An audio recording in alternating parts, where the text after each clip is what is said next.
الحمد لله رب العالمين والصلاة والسلام على سيدنا وسيد الأنبياء والمرسلين أما بعد أعوذ بالله من الشيطان الرجيم بسم الله الرحمن الرحيم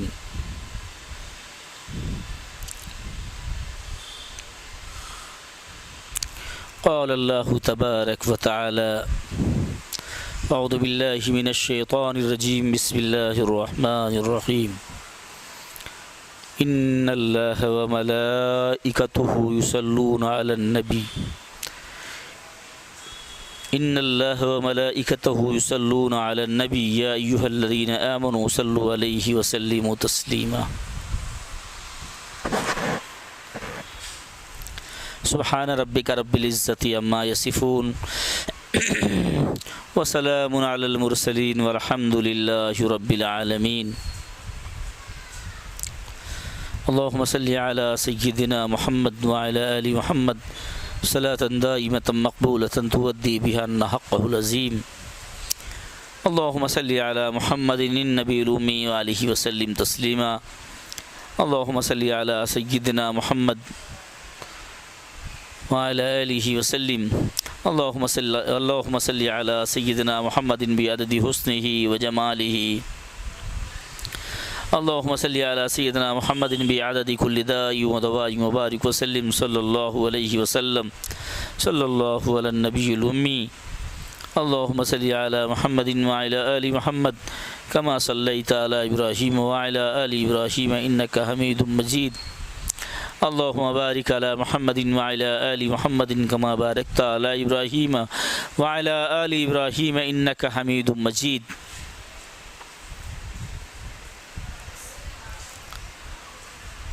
بھائیو اور دوستو،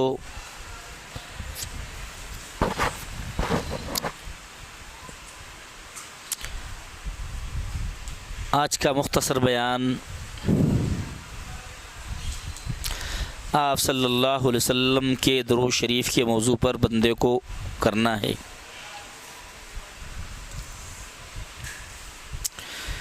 میں نے جو آیت کریمہ آپ حضرات کے سامنے تلاوت کی ہے، جس میں اللہ تعالیٰ نے ارشاد فرمایا فاعوذ باللہ من الشیطان الرجیم ان اللہ وملائکتہ یصلون علی النبی یا ایہا الذین آمنوا صلوا علیہ وسلموا تسلیما، اس میں اللہ تعالیٰ نے اپنے بندوں کو مخاطب کر کے فرمایا کہ بے شک، اس میں کوئی شک نہیں کہ اللہ تعالیٰ اور اس کے فرشتے نبی صلی اللہ علیہ وسلم پر درود شریف بھیجتے ہیں۔ اے مسلمانوں، تم بھی نبی صلی اللہ علیہ وسلم پر درود شریف بھیجا کرو۔ درود شریف ایک ایسی عبادت ہے کہ اللہ تعالیٰ نے جو پہلے اپنی جانب منسوب کیا کہ یہ کام میں بھی کرتا ہوں، درود شریف میں بھی پڑھتا ہوں، اپنے نبی حضرت محمد صلی اللہ علیہ وسلم کے لیے اللہ تعالیٰ نے کہا کہ میں ان پر درود بھیجتا ہوں۔ اب اللہ تعالیٰ کے درود بھیجنے کا معاملہ جو ہے وہ اللہ تعالیٰ جانتے ہیں، اور فرشتوں کو وہ حکم دیا کہ تم بھی نبی محمد صلی اللہ علیہ وسلم پر درود شریف بھیجا کرو۔ بہت ساری چیزیں اللہ تعالیٰ نے دیگر انبیاء کے اکرام کے لیے بہت ساری چیزیں کی، جیسے فرشتوں کو حکم دیا کہ حضرت آدم کا سجدہ کریں، لیکن اللہ تعالیٰ نے یہ نہیں کہا کہ میں نے بھی کیا ہے۔ دیگر انبیاء کے لیے اللہ تعالیٰ کی ذات نے کچھ نہیں کیا، جو اکرام کے لیے عوام کو کہا اس کے لیے کچھ نہیں، لیکن جہاں حضرت محمد صلی اللہ علیہ وسلم پر درود شریف کی بات آئی تو اللہ تعالیٰ نے خود کہا کہ ان اللہ وملائکتہ یصلون علی النبی، اللہ تعالیٰ اور اس کے فرشتے اللہ تعالیٰ پر درود بھیجتے ہیں۔ پھر اس کے بعد اللہ تعالیٰ نے انسانوں کو درود بھیجنے کا حکم دیا۔ درود شریف کی بے پناہ فضیلتیں احادیث میں موجود ہیں۔ بڑے بڑے علماء کرام نے بڑے بڑے متقین نے ایسی ایسی کتابیں لکھی ہے درود شریف پر کہ اس کو پڑھ کر ایمان تازہ ہو جاتا ہے۔ درود شریف کی شان کتنی اعلیٰ ہے۔ اللہ کے رسول صلی اللہ علیہ وسلم نے ارشاد فرمایا کہ جو شخص مجھ پر ایک مرتبہ درود شریف پڑھتا ہے اللہ تعالی اس پر 10 رحمتیں نازل فرماتا ہے اور 10 گناہ بھی اس کی معاف کرتا ہے اور اس کی مرتبے بھی بلند کرتا ہے۔ کتنی اعلیٰ شان ہے درود شریف کی، اللہ کو کتنا پسند ہے۔ حضرت ابن مسعود رضی اللہ تعالیٰ عنہ کی ایک روایت ہے کہ ایک مرتبہ حضرت ابن مسعود رضی اللہ تعالیٰ عنہ دعا مانگ رہے تھے۔ اس دعا میں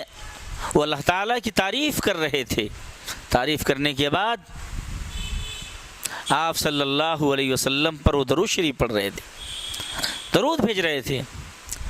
آپ صلی اللہ علیہ وسلم نے ان کی دعا سنی۔ اس وقت حضرت ابو بکر حضرت عمر بھی آپ کے ساتھ تھے۔ حضرت ابن مسعود عبداللہ ابن مسعود کو حضرت صلی اللہ علیہ وسلم نے ہمارے نبی نے مخاطب کر کے فرمایا بس مانگتے جاؤ مانگتے جاؤ مانگتے جاؤ، سب دیں گے اللہ تعالیٰ۔ اس کا مطلب یہ ہے کہ درود شریف کے ساتھ جو بھی دعائیں مانگی جاتی ہے اللہ تعالیٰ سب کو قبول فرماتے ہیں۔ اس سے معلوم ہوتا ہے کہ اللہ تعالیٰ سے مانگنے کا ایک طریقہ یہ ہے جو حضرت ابن مسعود رضی اللہ تعالیٰ عنہ سے ثابت ہوا کہ پہلے آدمی اللہ تعالیٰ کی تعریف کرے، اس کی کبریائی بیان کرے، اس کی بڑائی بیان کرے، اس کی حمد و ثنا کرے، اللہ تعالیٰ کی جلالت شان بیان کرے، پھر اس کے بعد آپ صلی اللہ علیہ وسلم پر درود پیش کرے جو اللہ تعالیٰ کو بہت محبوب ہے، اللہ کو بہت پسند ہے۔ پھر اس کے بعد اللہ کے سامنے اپنی حاجتوں کو رکھے، اپنی ضرورتوں کو رکھے، اپنی مشکلات کو رکھے، انشاءاللہ وہ ساری مشکلات اللہ تعالیٰ ختم فرما دیں گے اور اللہ تعالیٰ کی طرف سے انشاءاللہ دعا ضرور قبول ہوگی۔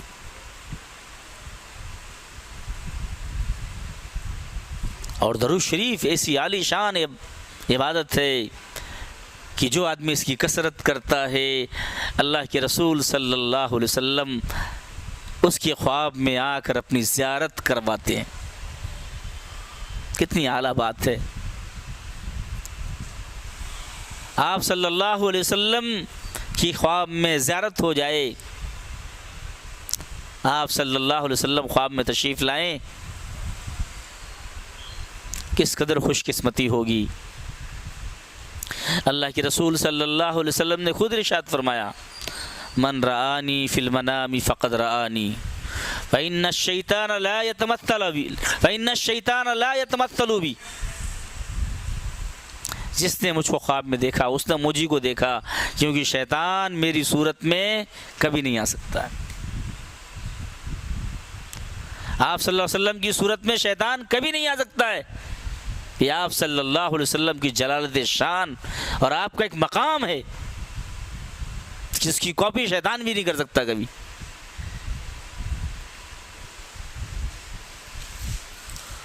اور درود شریف پڑھنے کا سب سے بڑا فائدہ یہ ہے کہ جو شخص جس قدر درود شریف پڑھتا رہے گا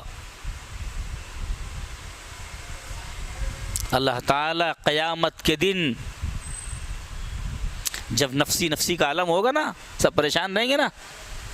وہ ایسے ٹائم میں اللہ تعالیٰ ہمارے نبی حضرت محمد صلی اللہ علیہ وسلم کا قرب عطا فرمائیں گے، وہ قریب ہوگا۔ اب ظاہر ہے کہ جب کوئی شخص قیامت کے دن آپ صلی اللہ علیہ وسلم کے قریب ہوگا تو اس کو مشکلات کہاں آنے والی ہیں؟ انشاءاللہ وہ کسی مصیبت میں نہیں رہے گا اس وقت، بلکہ اس وقت اس کو آپ صلی اللہ علیہ وسلم کا تقرب حاصل ہوگا۔ اس لیے بھائیو، ہمارے اکابر، ہمارے بڑے اور اولیاء اللہ اور صحابہ کرام ان کی زندگیوں کا جب ہم مطالعہ کرتے ہیں تو ہمیں معلوم ہوتا ہے کہ انہوں نے درود شریف پڑھنے کے لیے کچھ اوقات خاص کر لیے ہیں اور اتنا وقت نکال کر ایک تعداد متعین کر لیے ہیں،